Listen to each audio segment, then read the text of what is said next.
अहमदाबाद से लंदन जाने वाला प्लेन क्रैश क्यों हुआ? जांच के बाद असली कारणों का पता चलेगा, लेकिन हम आपको बता रहे हैं कि आखिर क्रैश होने की संभावित वजह क्या हो सकती है। तकनीकी खराबी या फिर पायलट की गलती से किन स्थितियों में हादसे होते हैं? ब्लैक बॉक्स हादसे की वजह बताने में कैसे मदद करता है और यह बॉक्स सुरक्षित कैसे रहता है? इन सवालों के जवाब जानने के लिए एक रिपोर्ट हमने तैयार की है। इस रिपोर्ट को गौर से देखिए।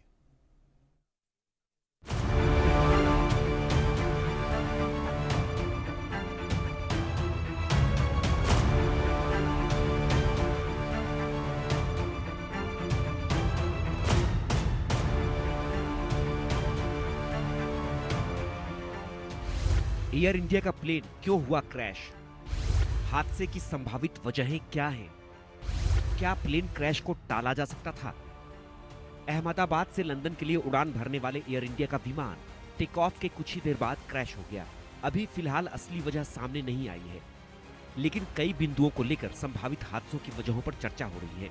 कहा जा रहा है कि विमान का पिछला हिस्सा किसी चीज से टकराने और इंजन में आई खराबी के कारण हादसा हुआ होगा। प्रारंभिक जांच की बात करें तो बताया जा रहा है कि प्लेन का पिछला हिस्सा यानी टेल के टकराने से यह हादसा हुआ। विमान के क्रैश से ठीक पहले मेडे कॉल यानी आपातकालीन सिग्नल भेजा गया था, जिससे पता चलता है कि पायलट को कोई गंभीर समस्या का अंदाजा हो गया था, लेकिन समय इतना कम था कि हादसे को रोका नहीं जा सका। ब्लैक बॉक्स से सामने आएगी प्लेन क्रैश की असली वजह। अहमदाबाद प्लेन हादसे की असली वजह ब्लैक बॉक्स से पता चलेगी। दरअसल ब्लैक बॉक्स का काम उड़ान के दौरान विमान से जुड़ी बेहद जरूरी गतिविधियों को रिकॉर्ड करना है। ब्लैक बॉक्स के जरिए विमान की स्पीड, ऊंचाई, इंजन की स्थिति और तकनीकी डिटेल्स रिकॉर्ड किया जाता है। इसके लिए ब्लैक बॉक्स में दो महत्वपूर्ण डिवाइस इंस्टॉल की जाती है। पहला है FDR यानी फ्लाइट डाटा रिसर्च। इस डिवाइस में प्लेन की रफ्तार, ऊंचाई, इंजन की स्थिति, फ्लाइट का रूट और पायलट की हर गतिविधियों को रिकॉर्ड किया जाता है। वहीं दूसरी ओर CVR यानी कॉकपिट वॉइस रिकॉर्डर होता है। कॉकपिट में पायलट और को पायलट के बीच हुई बातचीत सहित अन्य जरूरी ऑडियो रिकॉर्ड होते हैं। ब्लैक बॉक्स के जरिए एक्सपर्ट यह पता लगाते हैं कि क्या तकनीकी खराबी की वजह से विमान हादसा हुआ या फिर किसी मानवीय गलती की वजह से हादसा हुआ। क्या ब्लैक बॉक्स सुरक्षित बचा होगा? प्लेन हादसे के समय अक्सर ब्लैक बॉक्स सुरक्षित रहता है। इतना ही नहीं, आग और पानी में भी यह बॉक्स सुरक्षित रहता है। दरअसल ब्लैक बॉक्स को मजबूत मटेरियल से तैयार किया जाता है। विमान का ब्लैक बॉक्स 1100 डिग्री सेल्सियस की आग, 6000 मीटर गहरे समुद्र और भारी झटके सह सकता है। ये 30 दिन तक सिग्नल भेजता रहता है। इसका रंग नारंगी होता है ताकि हादसे के मलबे में इसे आसानी से ढूंढा जा सके। किन स्रोतों से जांच की प्रक्रिया पूरी होगी?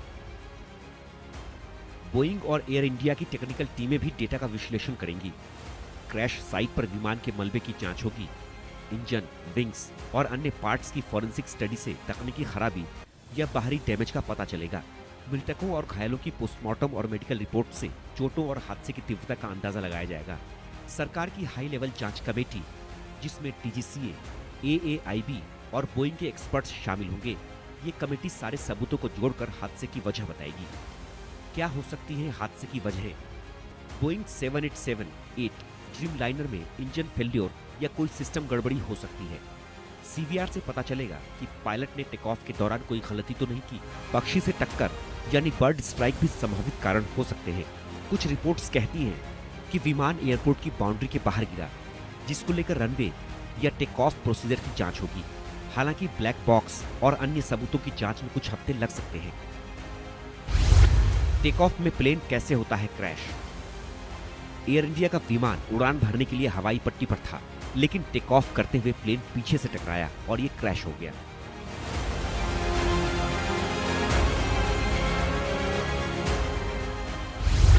बता दें कि विमान के उड़ान भरने के समय को सबसे क्रिटिकल माना जाता है।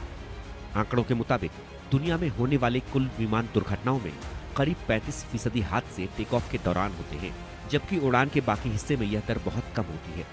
टेक ऑफ के दौरान 65% हादसे मानवीय भूल से होते हैं। टेक ऑफ में पायलट की भूमिका बेहद अहम होती है, क्योंकि टेक ऑफ के वक्त विमान ग्राउंड से हाई स्पीड पकड़ रहा होता है। पायलट को सीमित वक्त में कई अहम फैसले लेने पड़ते हैं। इंजन, रनवे, मौसम और विमान के सिस्टम पर सबसे ज्यादा दबाव होता है। कोई भी छोटी चूक या गड़बड़ी बड़ी दुर्घटना में बदल सकती है। पायलट की गलती प्लेन क्रैश का एक बड़ा कारण हो सकती है, खासकर तब जबकि टेक ऑफ के समय अगर pilot speed, runway lift off point या पिच एंगल का गलत आकलन कर ले या इमरजेंसी में सही निर्णय नहीं ले सके तो ये दुर्घटना का कारण बन सकते हैं। टेक ऑफ के दौरान इंजन अपनी अधिकतम क्षमता पर होता है। इस वक्त इंजन में कोई भी तकनीकी खामी जैसे बर्ड हीट, फ्यूल प्रेशर समस्या या मैन्युफैक्चरिंग डिफेक्ट फौरन दुर्घटना के कारण बन सकते हैं। कई बार विमान के landing gear, hydraulics, auto throttle system या एयर स्पीड इंडिकेटर में फॉल्ट टेक ऑफ के दौरान उभरता है। चूंकि टेक ऑफ के लिए बहुत कम वक्त होता है, ऐसे में सिस्टम का भरोसेमंद रहना बेहद जरूरी है। कोई भी खराबी फौरन खतरनाक साबित होती है। टेक ऑफ के दौरान तेज हवा, थंडर स्टॉर्म, विजिबिलिटी कम होना या माइक्रोबर्स्ट यानी अचानक तेज हवा का नीचे की ओर झोंका से भी दुर्घटना हो सकती है। माइक्रोबर्स्ट टेक ऑफ करते विमान को अचानक नीचे की तरफ धकेल सकती है, जिससे समस्या उत्पन्न होती है और प्लेन क्रैश का खतरा बढ़ जाता है। Bureau report, India news.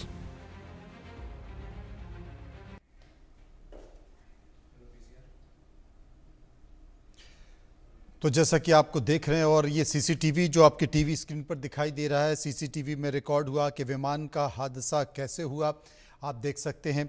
यहाँ पर बहुत सारी चीज़ें बताई जा रही हैं। अहमदाबाद में जो एयर इंडिया का बोइंग 787 ड्रीमलाइनर प्लेन क्रैश हुआ है, इस प्लेन में 53 ब्रिटिश, 7 पुर्तगाली और 1 कनाडाई नागरिक समेत करीब 242 पैसेंजर थे।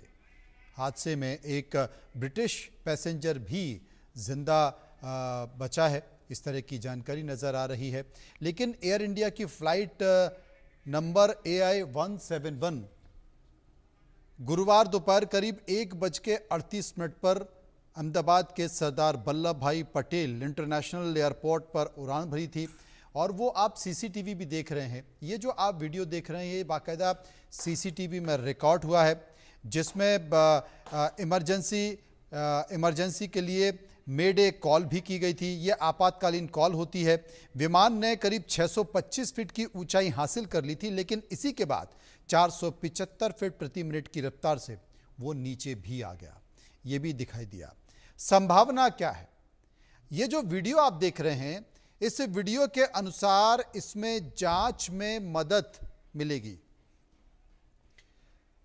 वीडियो में विमान तो ऊपर उठ रहा है, लेकिन उसकी नोज नीचे है और टेल भी झुकी हुई है। इसी वजह से ये विमान नीचे आता गया।